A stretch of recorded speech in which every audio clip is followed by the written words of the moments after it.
अरे ओ बुढ़िया, कितनी बार तुझे बोला है चुपचाप घर का काम कर लिया कर, तुझे समझ में नहीं आता क्या? रहना नहीं है क्या तुझे इस घर में? हाँ, नहीं रहना क्या?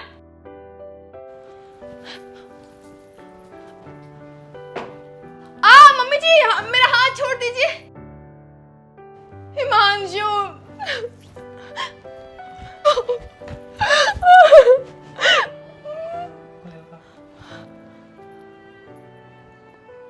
ये क्या चल रहा है? हाँ, देखो ना तुम्हारी माँ मेरे साथ क्या कर रही थी।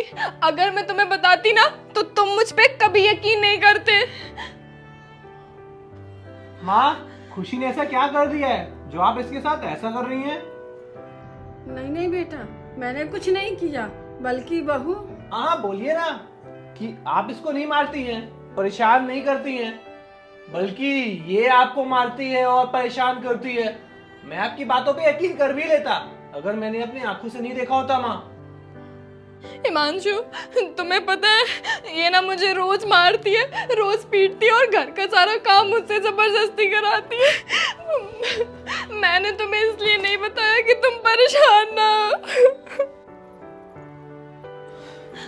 माँ, अगर ये दोबारा रिपीट हुआ ना तो तुम अपने रहने का ठिकाना कहीं और देख लेना। बेटा एक बार मेरी बात तो सुन। बस माँ, बहुत सुन लिया मैंने तुम्हारी। चलो खुशी।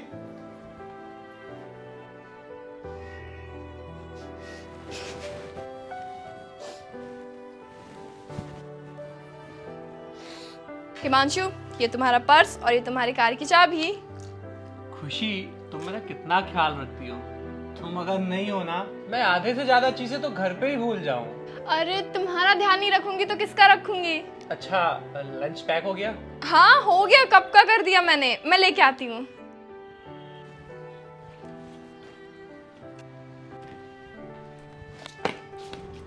क्या अपने बेटे से हमदर्दी दिखाना चाहती थी? और उससे बताना भी मत कि ये टिफिन तूने बनाया है।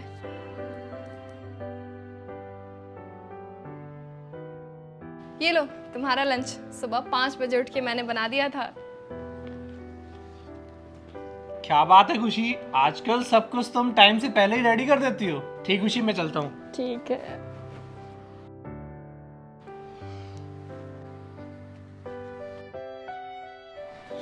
मोदी जी ने सच ही कहा था, अच्छे दिन आएंगे।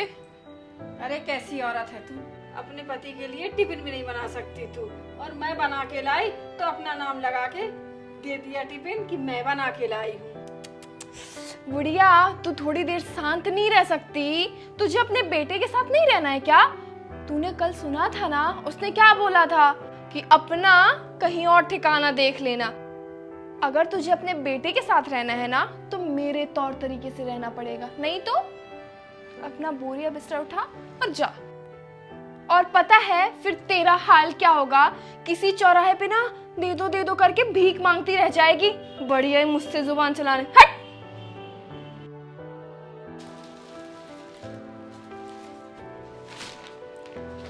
अरे वाह, ये साड़ी तो बहुत अच्छी लग रही है।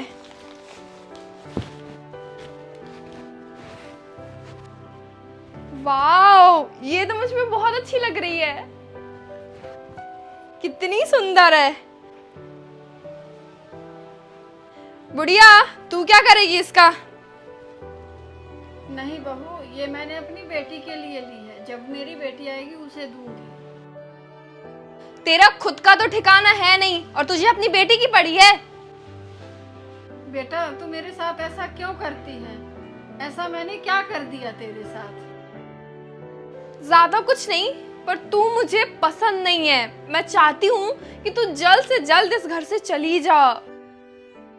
कहाँ जाऊंगी मैं? मेरा बेटे के सिवा इस दुनिया में कोई नहीं है।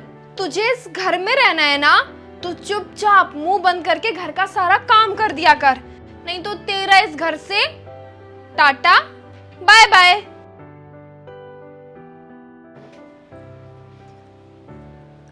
हिमांशु, देखो ना, ये साड़ी मैं अपने लिए लेके आई थी, पर तुम्हारी मम्मी कह रही है कि मैं अपनी बेटी को दूंगी।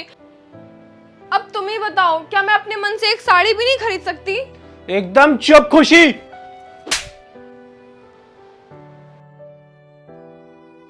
अब बंद कर दे अपना ये ड्रामा। माँ, कब से चल रहा है ये सब?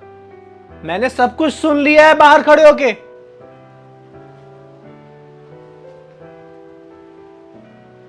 बेटा ये सब बहुत दिन से चल रहा है।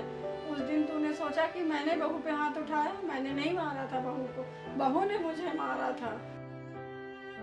और बेटा रोज सुबह ना मैं खाना बनाती हूँ और बहू अपना नाम लगा के तुझे टिफिन दे देती है और घर के पूरे सारे काम मुझसे करवाती है ये, और बोलती है बेटा कि घर में रहना है तो सारे काम करो, और मैं तेरे साथ रहने के लिए दुनिया का कोई भी काम कर लूंगी।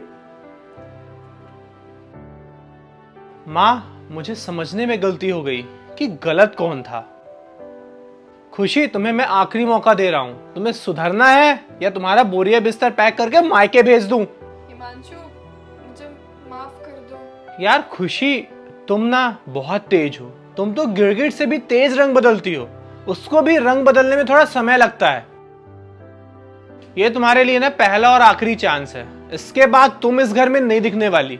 अगर फिर से तुमने गलती की, अब जाओ यहाँ से, खड़े खड़े मुंह क्या देख रही हो?